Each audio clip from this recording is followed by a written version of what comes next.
the industrial north, making a lot of steel structures.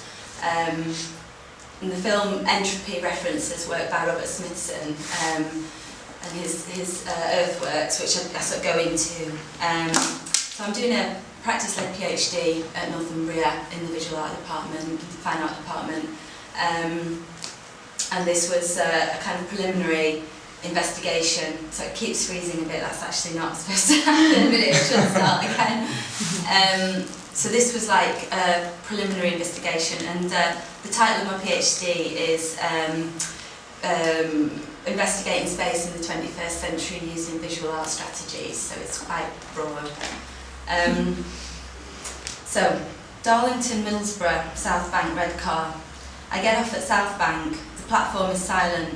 A huge faded cast concrete building stamped with Dorman Long towers above, while sluggishly belching steam and a steady stream of flame from a tall, narrow chimney pot. I'm at the Dorman Long steelworks of Tyne and Sydney Harbour Bridge fame. I exit the sleepy station, 2 trains in and 2 out per day for the plant workers, and try to approach the complex from the side.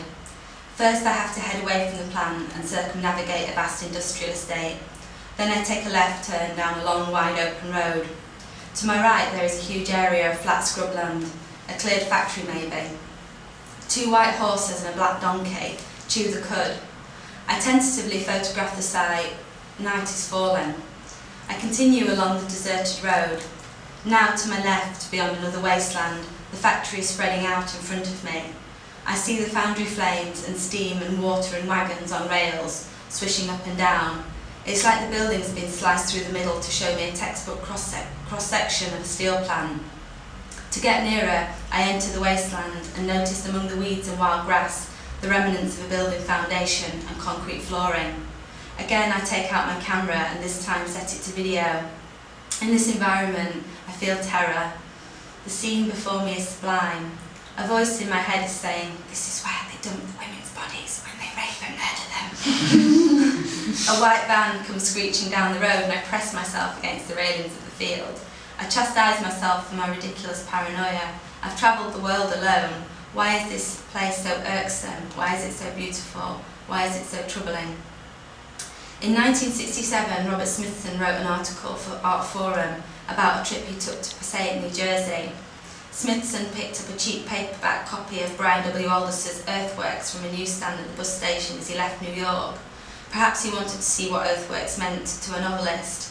Famed for his own monumental earthworks, notably Spiral Jetty, Smithson wrote that Aldiss' sci-fi thriller Earthworks seemed to be about soil shortage. Its opening line, a dead man drifted along the breeze. I recall my own trip to Spiral Jetty in 2009. In my diary I wrote, looking out across the bay I see salt crystals, large and hard and solid, sticking out of the muddy clay. The intense salt of the area kills everything.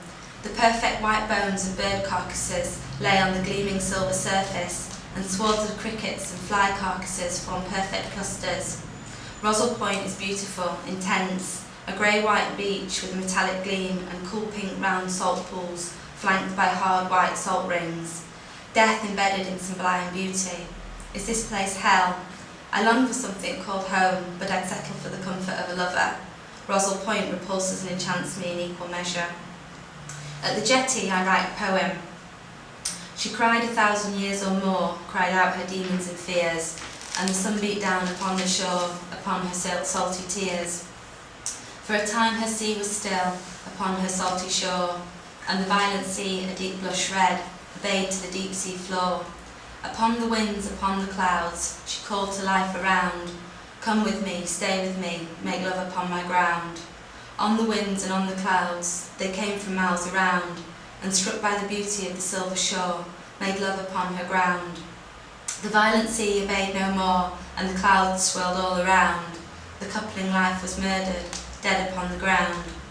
The silver shore was a deep blush red, and the blood swirled all around, and all the deathly carcasses lay strewn upon the ground.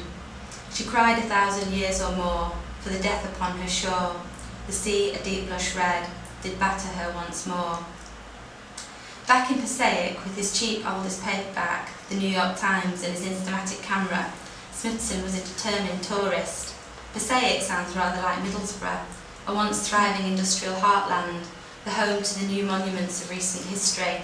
Smithson wonders how Passaic compares to Rome for monumental ruins.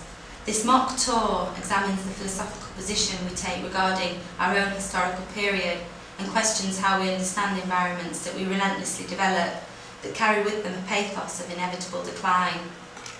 Smithson, whose earthworks sculptures are charged in some ecology quarters with crimes against the environment to the highest order, describes in his Passaic tour his use of entropy within his approach.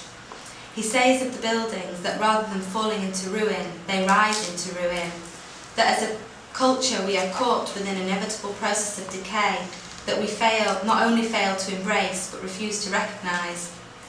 Feminist theorists have found that within Smithson's quiet refusal to fall in with environmental criticisms, that there is a subtle refutation of the deeply embedded cultural binaries of Mother Earth versus Father Time, that he refuses to see this environment as female and that it is either exploited and raped or is nurtured and fruitful.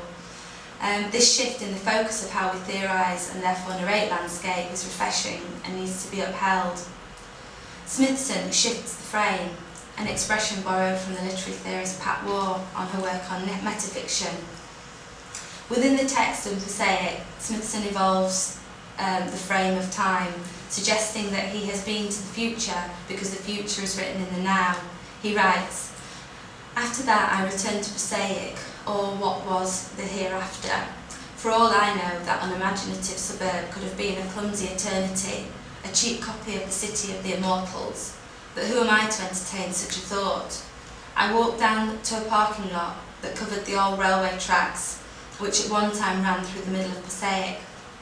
That monumental parking lot divided the city in half, turning it into a mirror and a reflection, but the mirror kept changing places with the reflection. One never knew what side of the mirror one was on.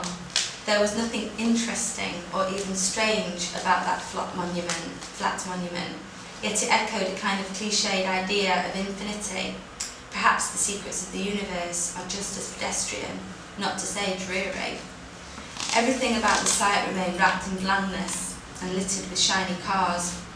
One after another, they extended into sunny nebulosity.